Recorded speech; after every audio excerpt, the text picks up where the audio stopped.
Everybody. Good morning. Happy first 100 days. Before we begin, I want to acknowledge that the bipartisan Take It Down Act passed the House last night. This important legislation was championed and guided through Congress by our wonderful First Lady, Melania Trump, including through her direct advocacy on behalf of survivors during her passage efforts. The Take It Down Act criminalizes the publication of non-consensual intimate imagery and requires social media and similar websites to remove such content within 48 hours of notice from a victim. The First Lady thanks all those who voted in favor of this important legislation, and the President looks forward to signing it when it arrives on his desk. Today officially marks 100 days of promises made and promises kept by President Trump. This has truly been the most historic start to a presidency in American history. After building the greatest economy in the world in his first term as president, President Trump is in the process of doing that all over again. The American people trust in President Trump. Since his first day in office, President Trump has focused on defeating the Biden inflation crisis, bringing down the cost of living, and making the United States the best place in the world to do business, invest, create jobs, and innovate. And President Trump's efforts are working. 345,000 jobs have already been added since the start of President Trump's term. Last month's jobs report saw nearly 100,000 more jobs than economists predicted, and it was the fourth highest month for private payroll growth in the past 2 years. 9,000 manufacturing jobs have been added to the economy already. This is a sharp contrast to the 6,000 manufacturing jobs that were lost each month in the final 2 years of the Biden administration. The U.S. employment rate remains at historic lows. And thanks to President Trump, Americans are seeing price relief for the first time in years. The last inflation report showed the first consumer price decline since the COVID pandemic, a decrease in energy prices, and real average hourly wage growth. President Trump is delivering on his promises to lower costs for American families and businesses. Prices across the board for everyday goods have seen declines since this president was inaugurated. From airfare to used motor vehicles to prescription drugs, prices are dropping. In fact, last month's drop in the price of prescription drugs was the largest ever recorded. And after Joe Biden botched the response to the bird flu, President Trump and Secretary Yellen's aggressive plan have brought down wholesale egg prices more than 50% from Inauguration Day. President Trump ended Joe Biden's reckless war on American energy and fossil fuels and has restored American energy dominance. And Secretary Wright, Secretary Doug Burgum are working hard on that effort every single day. Oil and gas prices are now way down because of this bold approach. Gasoline prices down 7%. Energy prices are also down as well. The Department of Interior just announced a new offshore drilling policy that will boost oil production in the Gulf of America by 100,000 barrels per day. On the deregulation front, President Trump is committed to cutting senseless red tape, especially for America's small business owners who are the backbone of our economy. We know cutting regulation leads to lower costs and higher growth. The mass deregulation effort by this administration will help usher in the golden age of America, which is underway. Immediately upon taking office, President Trump blocked all of the unfinalized Biden-era rules, saving Americans more than $100 billion, or $2,100 per family of four over the next decade. And the president also launched a bold multi-agency effort to roll back existing federal regulations that drive up the cost of living on hardworking families. This effort is projected to yield significant cost savings in the coming months, including the EPA's rollback of tailpipe emission rules for light-duty and medium-duty vehicles and the Department of Transportation's latest corporate average fuel economy standards. These two efforts alone yield $755 billion in total savings, or more than $8,800 per family of four over the next decade. In total, the combined savings from all of these actions equal just over $935 billion, or nearly $11,000 in real savings per family of four per the coming decade. The press is not talking nearly enough about the positive impact of President Trump's deregulation campaign. And investments from the biggest companies and countries in the world are pouring in under this president. So far, total investment commitments under the Trump administration have reached more than $5 trillion, including $500 billion from Apple in U.S.-based manufacturing and training, $500 billion from NVIDIA in AI infrastructure, $100 billion from TSMC and U.S.-based chips manufacturing, and the $500 billion private investment by OpenAI, Oracle, and SoftBank in AI infrastructure as well. All of these investment commitments are estimated to generate at least 451,000 new high-paying jobs for American workers and families. At this point, President Trump has secured more investments in the United States of America in 100 days than Joe Biden did in 4 years. President Trump is America's businessman in chief, and that's why these trillions of dollars in investments are flooding to our country. The business community is bullish on America because President Trump is back in charge.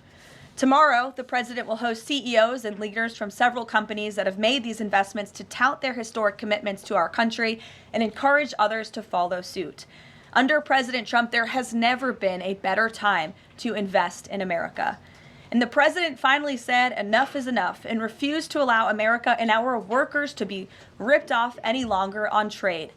President Trump implemented powerful tariffs to end the era of economic surrender and to rebalance America's trading agreements. More than 100 countries have already come to the table looking to offer more favorable terms for America and our people. There has never been a president who has created his own leverage like this president, and we are just getting started. Republicans in Congress are getting very close to passing President Trump's one big, beautiful bill, which will include the largest tax cuts in American history, strong border security measures, major military advancements, dramatic deregulation, and common sense spending reforms. As President Trump has said before, the best is yet to come.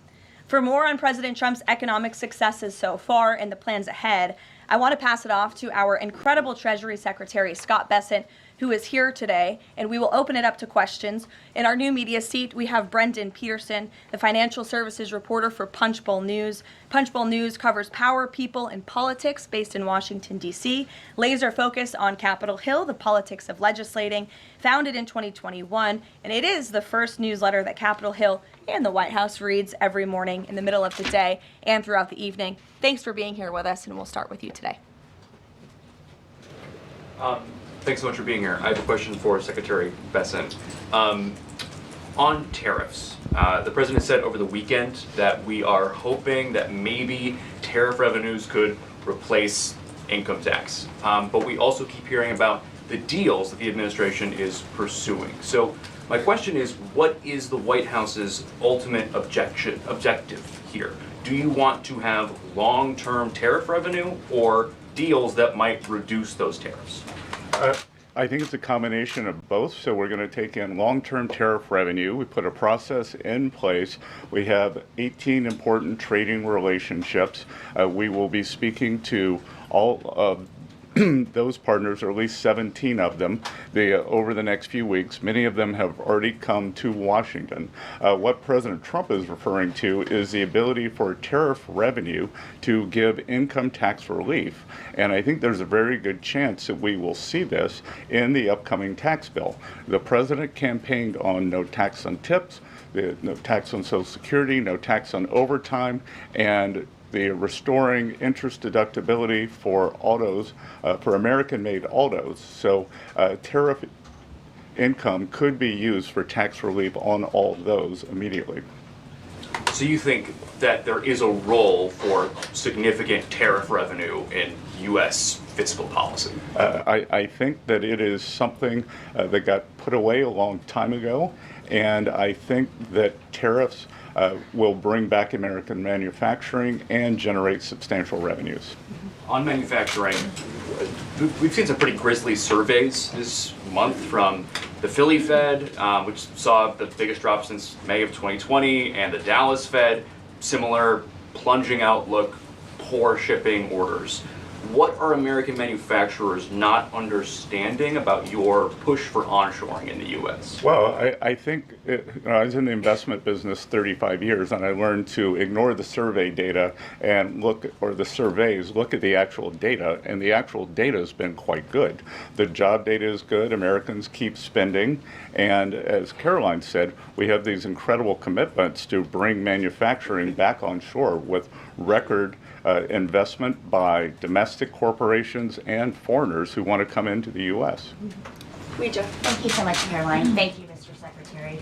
The Chinese continue to say that the U.S. and China are not engaged in any consultation or negotiation on tariffs. You recently said you've talked to your counterpart, but more about, quote, traditional things like financial stability. So can you clarify, is the administration talking to Beijing specifically about tariffs or not? Well, we're not going to talk about who's talking to whom, but I think that over time we will see that the Chinese tariffs are unsustainable for China. I've seen some very large numbers over the past few days that show if these numbers stay on, Chinese could lose 10 million jobs very quickly, and even if there is a drop in the tariffs, that they could lose 5 million jobs. So remember that we are the deficit country.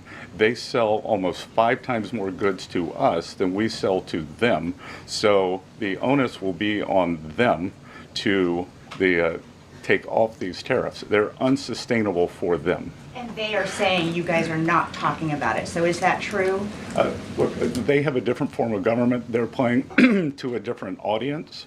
So I'm not going to get into the nitty-gritty, again, of who's talking to whom.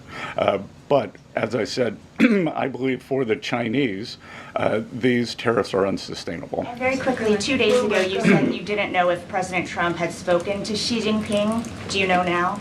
Again, I would say Caroline and I have a lot of jobs around the White House. Running the switchboard isn't one of them. Bloomberg, go ahead. Secretary Bessent, thank you so much for being here this morning.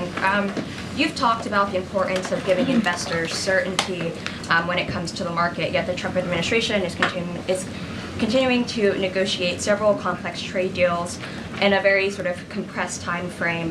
When do you expect you'll be able to give the market some certainty around those deals? Do you have a deadline? Is it the 90-day pause? What are we looking at here? Good question. And I think one thing that has been a little disconcerting for the markets is, President Trump creates what I would call strategic uncertainty in the negotiations. So he is more concerned about getting the best possible trade deals for the American people. We had 4 years of bad deals for decades of unfair trading, and we are going to unwind those and make them fair. What we are doing is we've created a process. I think the aperture of uncertainty will be narrowing, and as we start moving forward announcing deals, then there will be certainty. But certainty is not necessarily a good thing in negotiating. Mr. Secretary, last night there were reports on the administration sort of walking back a little bit on the auto tariffs. Can you sort of just elaborate on that decision there and what we can expect going forward, and why sort of the shift in those auto tariffs? Well, President Trump has had meetings with both domestic and foreign auto producers, and he's committed to bringing back auto production to the U.S. So we want to give the automakers a path to do that quickly, efficiently, and create as many jobs as possible. Jasmine. Thank you so much, Caroline. Thank you, Secretary. Back on China, does the administration anticipate supply chain shocks or supply shocks coming now that cargo shipments from China are significantly down? And if so, are there plans in the process of how to address that? I wouldn't think that we would have supply chain shocks, and I think retailers they have managed their inventory in front of this. I speak to dozens of companies, sometimes daily, but definitely weekly, and they know that President Trump is committed to fair trade and have planned accordingly. And then second question, can you outline the timeline for when you think some of these deals, particularly with your Asian countries like India, Japan, South Korea, you may have an announcement? I'm glad you brought up our Asian trading partners and allies. They have been the most forthcoming in terms of doing the deals. As I mentioned, Vice President Vance was in India last week. I think that he and Modi made some very good progress, so I could see some announcements on India. I could see the contours of a deal with the Republic of Korea coming together, and then we've had substantial talks with the Japanese. Andrea. Yeah, as Secretary Bessent, just continuing on the path of the sort of like progress. You said yesterday, I think, that it was could happen as early as this week or possibly next week. Can you give us a bit of a timetable? And then I wanted to ask about South Korea specifically. They've said that they probably won't be able to make a comprehensive deal until early July because of their elections. Japan also has elections. And to what extent are domestic factors complicating your efforts? Canada just had an election. You know, are you seeing that you might have to think about delaying the 90 days? Well, I would actually take the opposite tact, that I think from our talks that these governments actually want to have the framework of a trade deal done before they go into elections to show that they have successfully negotiated with the United States. So we are finding that they are actually much more keen to come to the table, get this done, and then go home and campaign on it. Sean? I'm sorry, did you have a comment on whether something could happen this week or next week? For a deal. So, you know, you said yesterday. Again, I think that we are very close on India.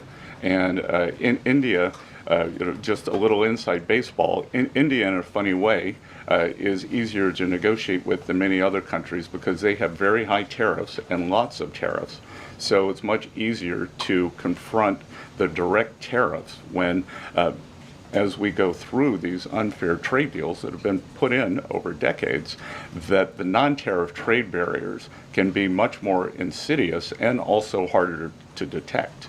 So a country like India, which has the posted and ready tariffs, it's much easier to negotiate with them. So I think the India negotiations are moving well.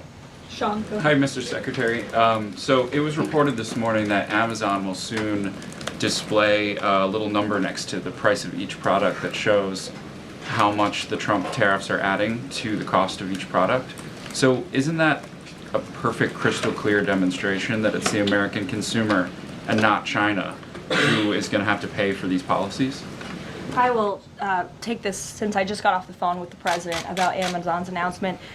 This is a hostile and political act by Amazon. Why didn't Amazon do this when the Biden administration hiked inflation to the highest level in 40 years? And I would also add that it's not a surprise because, as Reuters recently wrote, Amazon has partnered with a Chinese propaganda arm.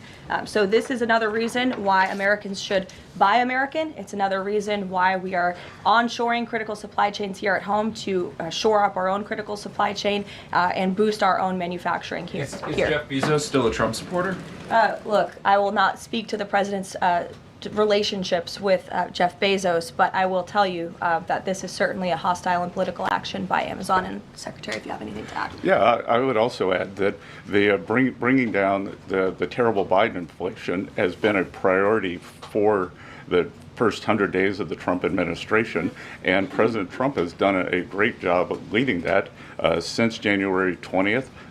Interest rates, mortgage rates are down, gasoline and energy prices are down. We're expecting the further decreases. And as Caroline said, the big tax on consumers that goes unnoticed is deregulation or regulation, and we are deregulating and bringing that down. So, from a household income point of view, we would expect real purchasing increases. We've seen them over the first 100 days, and we would expect that to accelerate. We are doing peace deals, trade deals, tax deals, and deregulating. And the deregulation is a longer lead time, but I think by the third and fourth quarters, that's really going to kick in. Kelly, go ahead. Thank you, Caroline. A question for you and Secretary Bessent.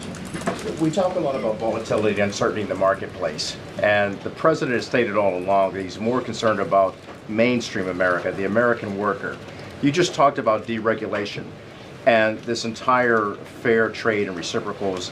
What is your message to the American people in terms of letting them get through this disturbance and the outcome being greater and a greater good for the American worker, the American people, the American families? I would say trust in President Trump.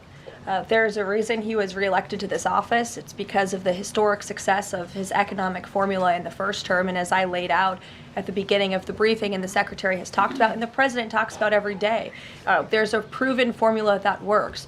Massive deregulation, energy independence, and tax cuts, which are coming. And the Secretary is working very hard on that with our counterparts on Capitol Hill. If you want to talk about that, that's a huge deal to put more money back into the pockets of hardworking Americans. As for the fair trade deals the President is trying to negotiate, he's not just righting the wrong of the mess that he inherited from the past 4 years of the Biden administration. This is a mess that has been created for the past 4 decades that has sold out the middle class, that has moved jobs overseas. You think about our heartland, middle America, what towns used to look like, what they look like today. President Trump wants to restore the golden age, and it's a process to do that. And that process is underway, but he's put together a fantastic trade team. Secretary Bessent, Secretary Lutnick, Jamieson Greer, all working incredibly hard on this effort 24/7. But tax cuts are coming, and that's key. And Mr. Secretary, why don't you talk a little bit about that? Yep. So it's really a three-legged stool in the economic policy.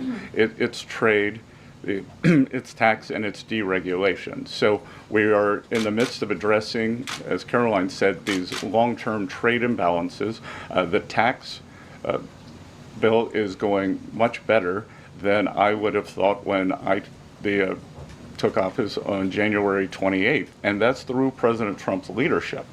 That Speaker Johnson, Leader Thune are united. Speaker Johnson, we had a very good meeting yesterday with somebody called the Big Six, NEC Director Kevin Hassett, myself, Speaker Johnson, Leader Thune, Committee Chairman Jason Smith, and Senator Crapo. And the tax bill is moving forward. It is going to give permanence to the 2017 Tax Cuts and Job Act, which will, back to the question on certainty, it will give American business certainty, it will give American people certainty, and then President Trump is also adding the things for working Americans that is talked about earlier: no tax on tips, no tax on overtime, no tax on Social Security, making auto payments deductible. So that will substantially address the affordability crisis. And the other thing that I would note, and back to data, is that the Vanguard, one of the largest money management firms in America, said that over the past 100 days, 97% of Americans haven't done a trade. And in fact, individual investors have held tight while institutional investors have panicked. So individual investors trust, investors trust President Trump. Megan, in the back. Thank you both. Can you detail for us exactly what we should expect as far as relief on the auto tariffs front? And then further, Mr. Secretary, should we expect other industries to also get relief the way we've now seen for auto and tech as well? I'm not going to go into the details of the auto tariff relief, but I can tell you that it will go substantially toward reshoring American auto manufacturing. And again, the goal here is to bring back the high quality industrial jobs to the U.S. President Trump is interested in the jobs of the future, not the jobs of the past. We don't need to necessarily have a booming textile industry like where I grew up again, but we do want to have precision manufacturing and bring that back. And another important, very important function of this that does not get talked about enough is national security.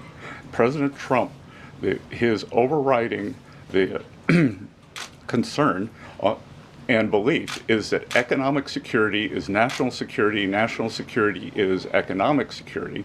And we saw during COVID that our supply chains got cut off. And we need to bring back a lot of those supply chains, whether it's in semiconductors, medicines, the steel, and we have to onshore those. So it's a combination of making trade free and fair and remedying this gaping national security hole that he was left with. And if I could on China. I would just add, Megan, the President will sign the executive order on auto tariffs later today, and we will release it as we always do. Go ahead. Secretary, any updates on the negotiation with the European Union, and is it hard to negotiate with the European Union? Pardon? Do you have any updates on the negotiation with the European Union? I'm more involved in the Asian negotiations. My observation goes all the way back to Henry Kissinger's statement, when I call Europe, who do I call? So we're negotiating with a lot of different interests. Some of the European countries have put on an unfair digital service tax on our big internet provider. France and Italy, other countries, Germany and Poland, don't have that. So we want to see that unfair tax of one of America's great industries removed. So it's going to be a give and take. So they have some internal matters to decide before they can engage in an external negotiation. Edward. Yeah, thanks, Caroline. Mr. Secretary, so contacts I have in the business community say that they're basically frozen for long-term investment because of the uncertainty around tariffs. How long do you think President Trump has to make a deal before there's damage to the economy? Look, I think that what we're seeing is that business leaders, they've gone into a pause, and I think we're going to give them great certainty on this tax bill. And I think over the next couple of weeks, as I said, we have 18 important trading relationships. We'll put China to the side. 17 they are in motion. And then, as I said yesterday, I think there's a very good chance we're going to get this tax bill done. And the tax bill is going to be very powerful for domestic U.S. investment. So what we are going to do, one of the most powerful parts of President Trump's 2017 tax bill was full expensing of equipment. We are going to make that, as President Trump said in his speech to Congress, that will be retroactive to January 20th. The other thing that we are looking to add is full expensing for factories. So bring your factory back. You can fully expense the equipment and the building. We will couple that with deregulation, cheap energy, and regulatory certainty, and that will continue to make the U.S. the greatest destination for domestic and foreign investment. And the president, well, if I can follow, just the president said that world leaders would like to meet with him in Rome, in Vatican City, about trade. Other than President Zelensky, who did the president meet with, and about trade, and when could we get some of those deals? The president met with President Zelensky, as you know, which we talked about, and the president continues to be engaged with his fellow leaders around the world in the European Union. You've seen many of them visit the White House. I want to harp on, in closing, the point the Secretary just made. On the campaign trail, the president promised the American public that he was going to make America the best country in the world to do business again. The lowest taxes, lowest regulation, lowest energy costs of anywhere in the world. And if you do business in the United States, you won't pay a tariff, you won't pay a price. That's not just good for companies around the world, but it's good for the American worker. That's what this team is focused so hard on every day. We have work to do. The golden age of America is underway. But as I pointed out in the beginning, there's a lot of reason for the American consumer, the American CEO, the American small business owner to be confident and optimistic about this president and where we're headed. So you will hear more from the president himself later this evening. He is traveling to Michigan, as you all know. He'll make a stop at the Air Force Base with Governor Whitmer, and then we will head to a rally tonight where you'll hear more from him directly. So we'll see you in Michigan. Thank you, guys. Thank you.